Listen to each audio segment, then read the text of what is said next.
जय श्री राम भक्तों स्वागत है आपका हमारा चैनल देववाणी में। भक्तों, आपको हमारी कथाएं कैसी लगती हैं हमें कमेंट करके ज़रूर बताएं और हमारे चैनल को अधिक से अधिक सब्सक्राइब करें। तो चलिए शुरू करते हैं आज की कथा। इस प्रकार दोनों के मध्य प्रातःकाल तक युद्ध होता रहा।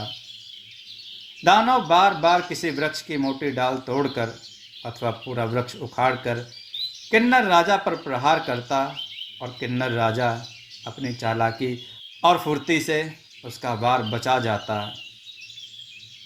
लेकिन किन्नर राजा को दानव पर वार करने का एक भी अवसर नहीं मिल रहा था। दुष्ट दानव किन्नर राजा पर इतनी तेजी से प्रहार कर रहा था कि उसके वार बचाने में लगा हुआ था। सुंदर स्त्री दूर खड़ी किन्नर राजा और दुष्ट दानव की लड़ाई देख रही थी। उसके सामने खड़े दोनों महाबली बहुत कुरूप किंतु शक्तिशाली थे, लेकिन दोनों में जमीन आसमान का अंतर था। एक स्त्री को अपमानित करने के लिए प्रहार पर प्रहार कर रहा था और दूसरा स्त्री के सम्मान की रक्षा के लिए अपनी जान पर खेलकर उसका सामना कर रहा था। अचानक किन्नर राजा को एक अवसर मिल गया। दुष्ट दानव एक मजबूत पेड़ को उखाड़कर उस पर प्रहार करना चाहता था, लेकिन वृक्ष की जड़ें इतनी गहरी थीं कि वह सरलता से नहीं उखड़ रहा था। किन्नर राजा ने इस अवसर का लाभ उठाया और अपनी तलवार से दुष्ट दानव के पैरों पर भरपूर वार किया। दुष्ट दानव यह वार सहन नहीं कर सका, उसका एक पैर कट गया। अब वह राजा की ओर दूसरे पैर से लंगड़ाते हुए आगे बढ़ा। दुष्ट दानव का पैर कटने से किन्नर राजा का साहस बढ़ा। उसने उसके दूसरे पैर पर भी तलवार से वार किया। दुष्ट दानव का दूसरा पैर भी कट गया। वह बहुत जोर से चीखा और अपने हाथों के बल राजा की ओर बढ़ा।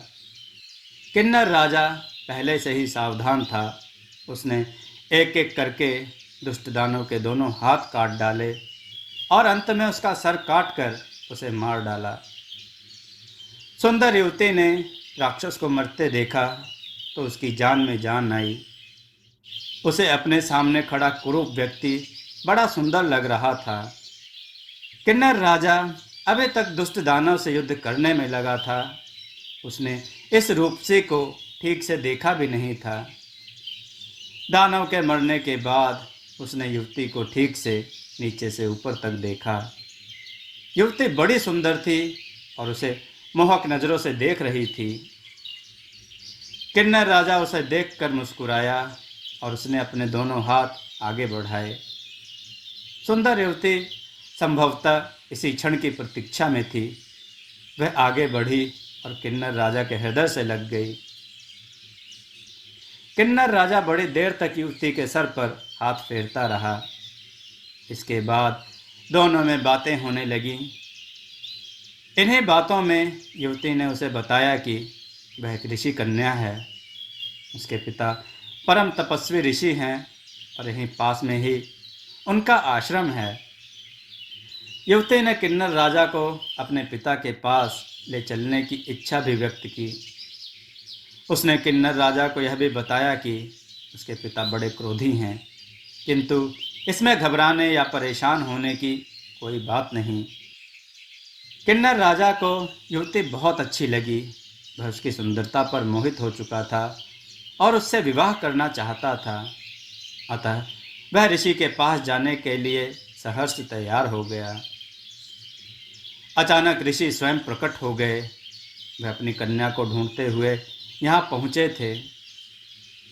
युवती ने अपने पिता को देखा तो शर्माते हुए किन्नर राजा के पास से हटी और अपने पिता के पास जाकर खड़ी हो गई।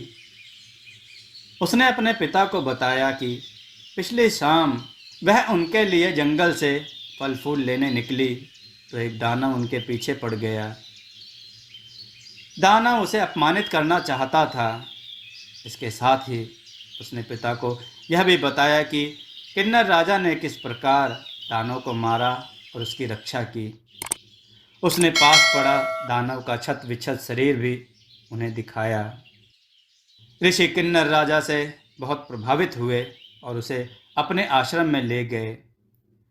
ऋषि ने राजा को जलपान कराया, विस्तार से बातें की।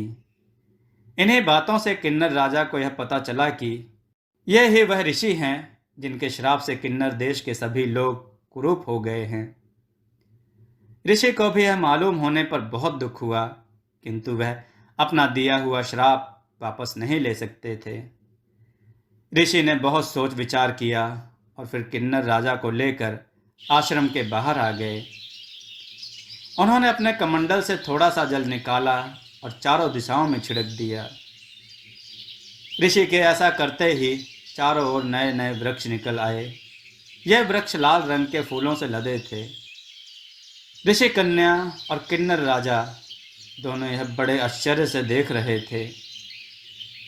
ऋषि ने अपने द्वारा उत्पन्न किए वृक्षों और फूलों को देखा और फिर धन्वंतरी का आह्वान किया। कुछ ही पलों में धन्वंतरी प्रकट हो गए। ऋषि ने धन्वंतरी को अपने श्राप, किन्नर राजा और अपने कन्या के विषय में विस्तार से बताया और उनसे यह अनुरोध किया कि वह इन फूलों से एक औषधि तैयार करें जिसके सेवन से व्यक्ति सुंदर और आकर्षक बने तथा उसे चिर यौवन प्राप्त हो। धन्वंतरी ने ऋषि का अनुरोध स्वीकार कर लिया।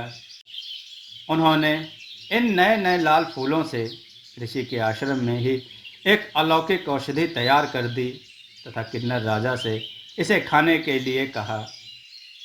किन्नर राजा ने ऋषि और धन्वंतरी दोनों को प्रणाम किया और औषधि ग्रहण कर ली। किन्नर राजा के औषधि खाते ही एक चमत्कार हुआ। उसका सांवला शरीर गोरा हो गया और उसका क्रूप चेहरा रूपवान हो गया। देखते ही देखते उसका चेहरा देवताओं के समान सुंदर और आभा में दिखने लगा। ऋषि कन्या ने अपने प्रेमी को इस रूप में देखा तो वह प्रसन्नता से भर उठी। उसने धन्वंतरी को प्रणाम किया, उनके प्रति आभार व्यक्त किया। धन्वंतरी का कार्य पूरा हो चुका था। उन्होंने ऋषि से आज्ञा ली और अंतर्ध्यान हो गए।